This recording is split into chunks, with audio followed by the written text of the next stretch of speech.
Hi guys, Jobert here once again. For some of you that asking me how's Jobert doing in regards of his ill, well, I just wanted to inform you guys that I'm doing so well and giving you some inspirational words here, or I don't know what to say, how to thank you all, but I want you guys to be part of my journey. I want to ask you guys a favor to listen, you know, and try to understand me as I am, my situation as a cancer patient.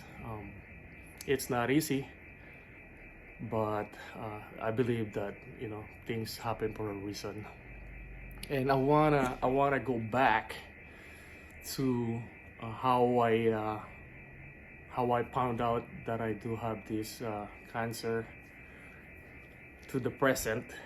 I wanted to let everybody know, what happened. People are still asking me like, what happened?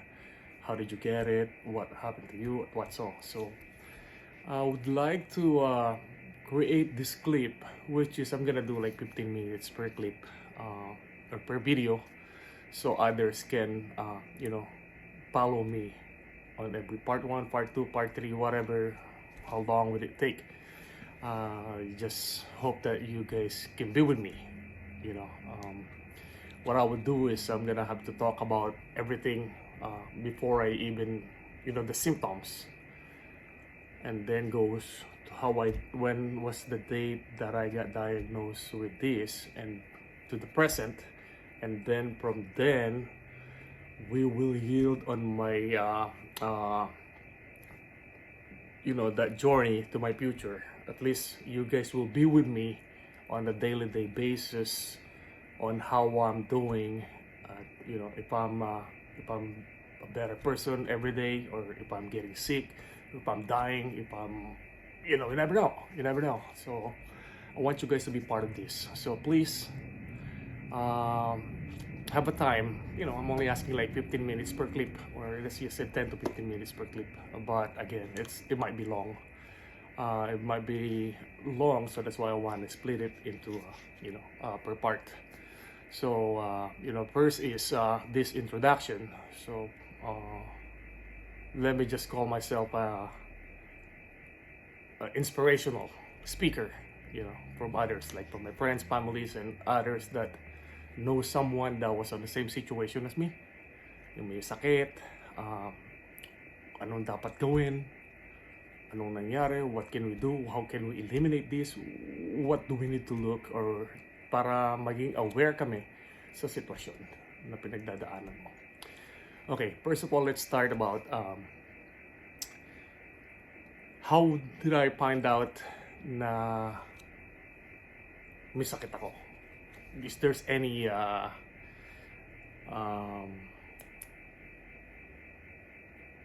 sign or like symptoms, if there's any symptoms kung bakit ako naging napunta sa ganitong sitwasyon. Well, on that, there is no symptoms on any cancer. There's no preventative like hindi mo sila malalaman na may symptoms ka until it's hit the right stage. So let's say I'm on the stage 1, it's just a polyps. Nobody would know until you get yourself a colonoscopy, and then they will tell you that you have a polyps, and then they will just have to do a diagnosis with that one. I'll make a long story short. So now I'm on a stage 3 cancer. Nalaman ko yan on January 27. I was diagnosed with colorectal cancer. So this colorectal cancer, I don't know anything about that, so we gotta do research and everything, and it was pretty bad. It was on a stage 3 already. Well, it's not too late, but again, cancer is a cancer. I'm on a stage 3 colorectal cancer, and now I'm doing a chemo, which is I'm doing the pump chemo, the 5 FUs at home. Goes here. I do that goes to that. Then this is the pump that pumps the medication inside here. So I have to have this with me 24 hours, Monday through Friday, for a month and a half. So far, I'm already on my last week of this chemo as an everyday chemo and everyday radiation. So let's go back to the symptoms. For others that was asking me kung paano ko nalaman na meron akong ganitong sitwasyon. And para sa inyo din, halimbawa na number one is blood on your stool. If there's any blood on your stool, just get checked.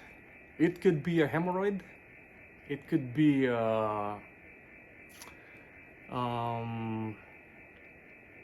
other things like having a hard time, pooping, or it could be a lot of things.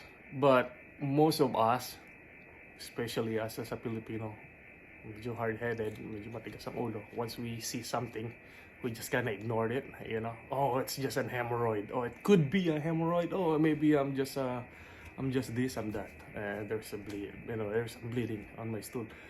So if you see us bleeding on your stool, get checked.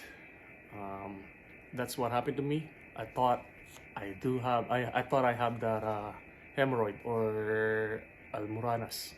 So ngayon, I just kinda ignored that. It was like, oh yeah, I think it's a hemorrhoid.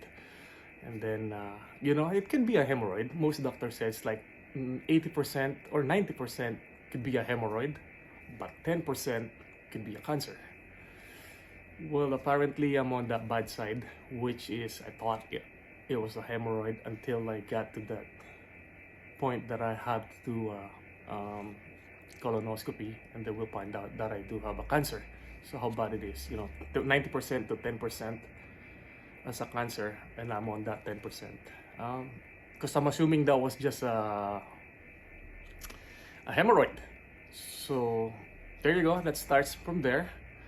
And we did that colonoscopy. Now you guys are actually, before the colonoscopy starts at age of 50, now they drop it down to 45. So at least an early stage can be found as age of 45. Because most of the time they said if you hit 50 and then nagpa-check ka, it's a little late, and then they drop it down to 45 now, and we can all check. At age of 45, you can request for your colonoscopy. It's better to be safe than sorry. Again, colonoscopy is not a bad thing to do. It's just a good thing to see if there's something bad inside you that can cost you life, So ngayon, once you did that colonoscopy and they seen something, and they can just take care of it right away. Then wait until you become on my situation, like, oh, okay, I just keep ignoring things, and next thing you know, it's already been bad. So it is stage 3 already. So yeah, on that stage 3, they found a tumor inside me as big as orange. So it's a 9.8 diameter. It's really big. And now that's what they were trying to, cure. They want to shrink down first, and then do another surgery once that tumors shrink. So, and then other than that, the next one would be, just get checked again on your colonoscopy. Always be on top of it. Just don't ignore things. Bleeding or constipation. If you're having so much constipation and that bleeding go together, there's something wrong. It could be a hemorrhoid. Again, like I said, 90% could be hemorrhoid, but it's better to be checked by a doctor to confirm that was a hemorrhoid than a cancer.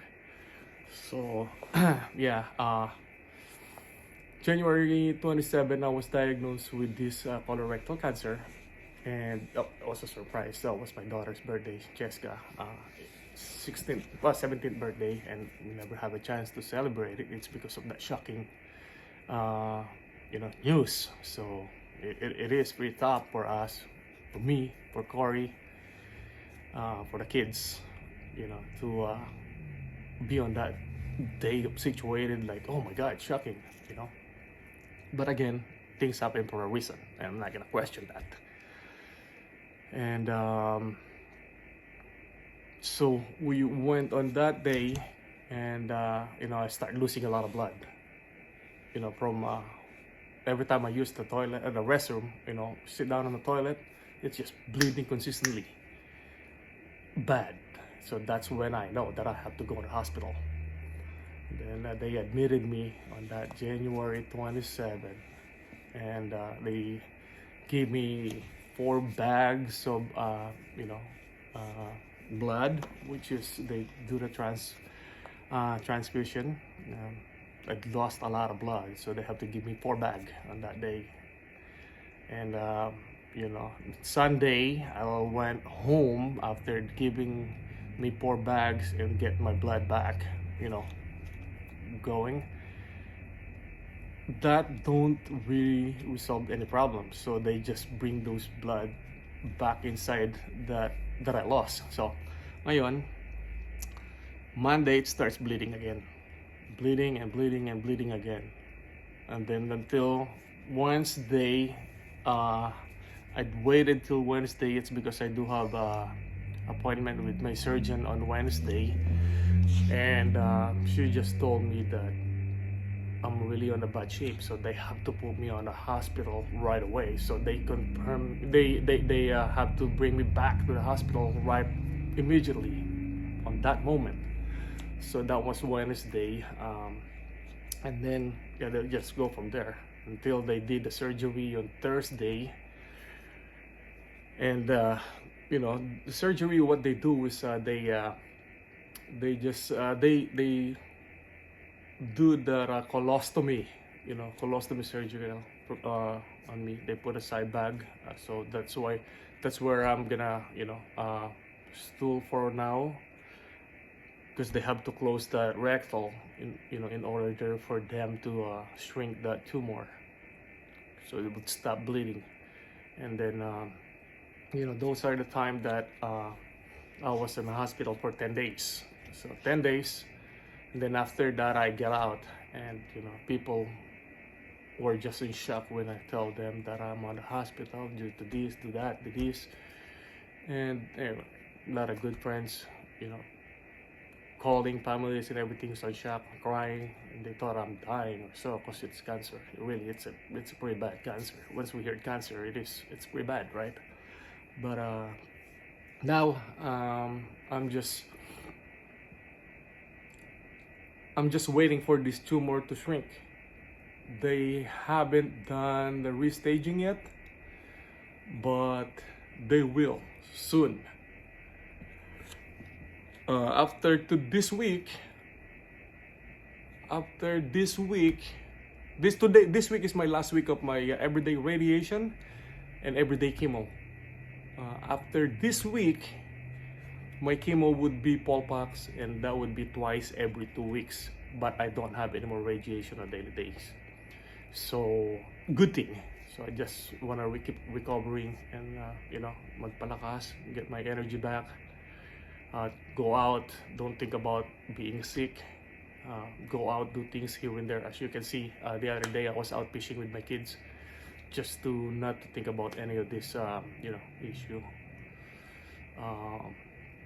On that next video, I'm gonna talk to you guys about, what to expect and what to do in terms of this kind of situation. And this would be it for this one, part 1. Then in the part 2, like I said, I'm gonna what to do and what to expect on the next one. Until we get caught up on the present, then you guys can be on my journey on a daily living. maybe you guys can be my follower, maybe you guys can be my subscriber, whatever. I just want to be an inspirational to others and an example.